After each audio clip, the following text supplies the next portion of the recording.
Hi, I'm Ethan. I love muzzleloading. Today we're being guided through Strike for Our Country's Good, the battle cry of William Henry Harrison, a historic display tour guided by none other than Mel Hankla. Good day. I just wanted to say a few words about the exhibit that's being sponsored by the Kentucky Rifle Association here at the National Rifle Association Conference in Indianapolis. Um, this exhibit is 40 feet wide, and we're going to talk to you about it in three different sections. But the centerpiece of the exhibit is this banner. It's a battle banner, the actual battle banner of General William Henry Harrison. So we have entitled this exhibit, Strike for Our Country's Good.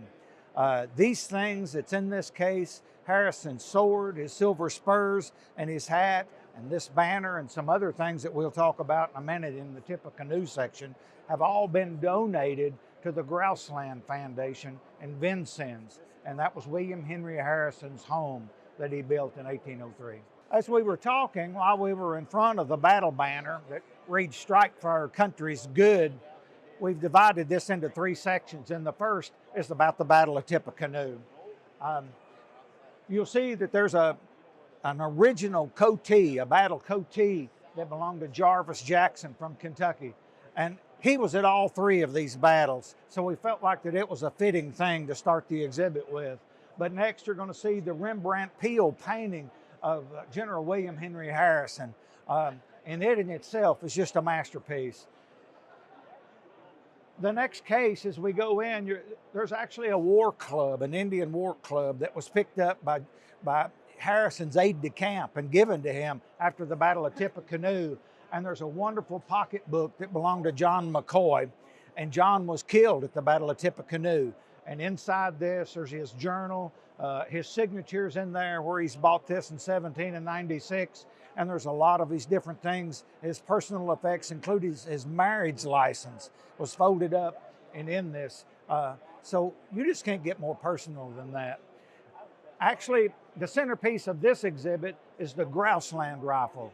It's the Indiana state rifle. Indiana was the first state to denotate a state historic firearm.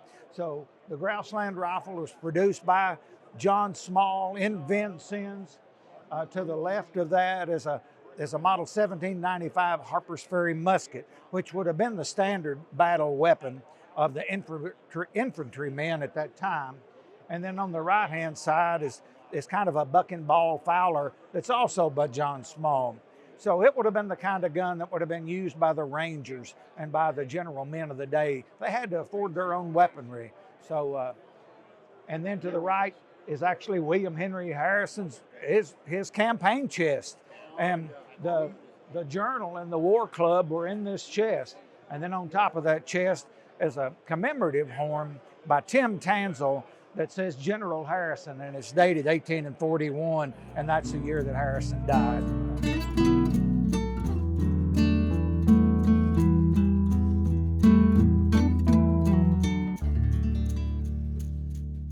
The title and the centerpiece of this exhibit is Strike for the Country's Good. The first thing we looked at was the battle banner of William Henry Harrison, and I wanted to use that as the title, as the theme of telling this story of William Henry Harrison as he come from a colonel to a general and even to the president, the ninth president of the United States. All of the things in this exhibit are documented. There is a primary document either to who they belong to or which one of these battles, Tippecanoe, the Fort Meigs. And of course, I've been asked several times this morning, said, well, when was the Battle of Fort Meigs? You know, there was a lot of skirmishes, and there was probably two different battles of Fort Meigs. But it was broken ground and built by William Henry Harrison starting on February the 2nd in 1813. So rather than to really accentuate on a battle, I just wanted to talk about Fort Meigs itself and what it was to William Henry Harrison.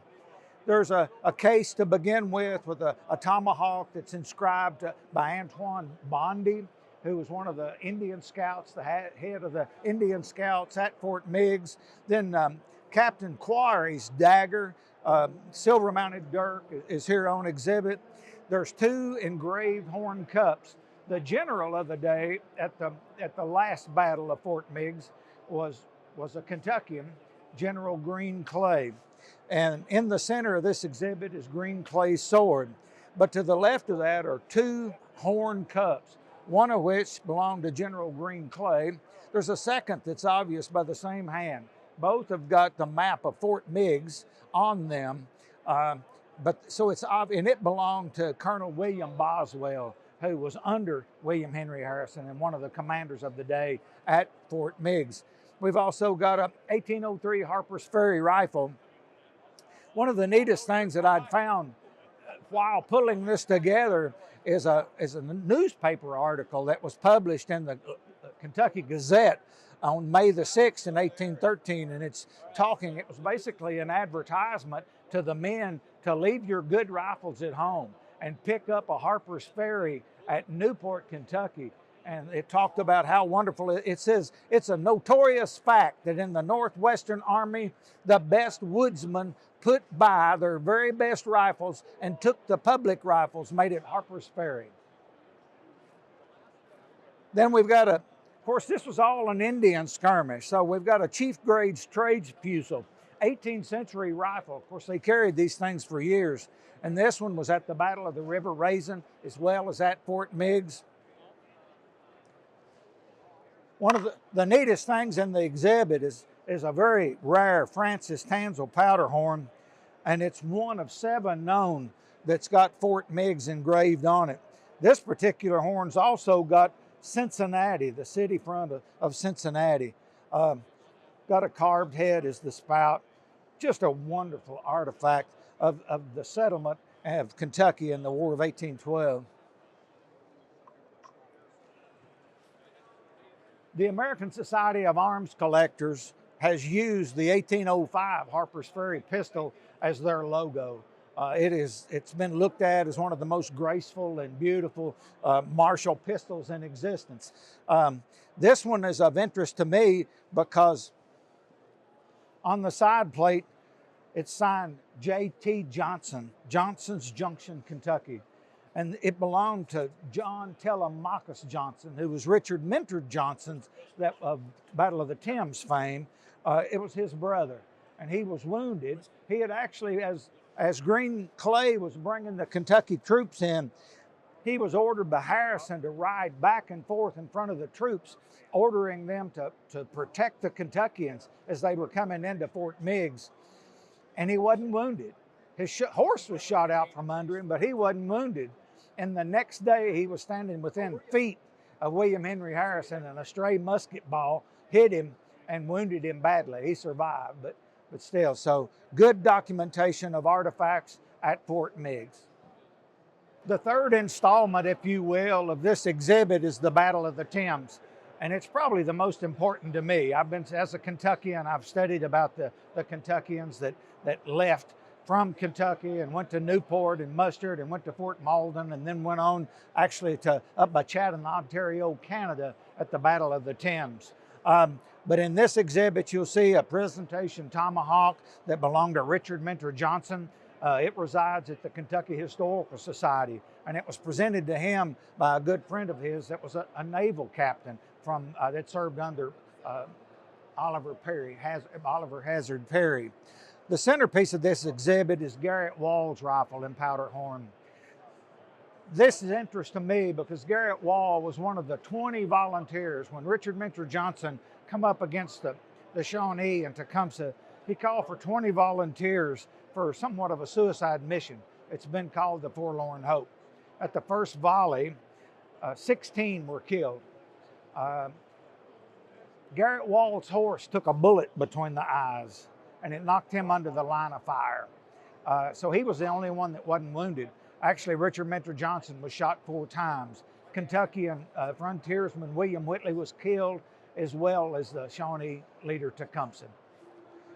In this exhibit, you'll kind of closing the exhibit, if you will, is a British drum that was captured at the Battle of the Thames by William Henry Harrison, and it was given to Richard Mentor Johnson and the 42nd Regiment of Mounted Kentuckians, and it resides in the Kentucky Historical Society. Thank you very much, Mel. You're welcome. I'd like to thank Mel Hankla and Jeff Yeager for giving us some time with the display during this hectic, busy show here. I'd also like to thank the Kentucky Rifle Association, the Grouseland Historic Foundation, and the Kentucky Historical Society for sponsoring this historic display. I gotta say, as much as the NRA show isn't about muzzleloaders, very obviously here, I was very pleased with the amount of traffic that went through this booth, even as we were trying to film and show you this display here at home. It was really great to see so many people interested in history, and I think because it was so much and so tied to local history, that many of the attendees for this show in the local surrounding area were able to connect with some of their local history that they may have only read about and visited a couple of these historic sites. So being able to see these amazing artifacts in person was just incredible. And I can't thank all the parties involved enough for the opportunity to see and then share this display with you at home. If you'd like to learn more about the artifacts featured in this display, I'll have links in the description of this video, as well as at ilovemuzzleloading.com for you to check out the variety of documentation and interest from all of the parties involved with making this display happen. Once again, I'm Ethan. I love muzzleloading. Thank you so much for watching. We'll catch you next time.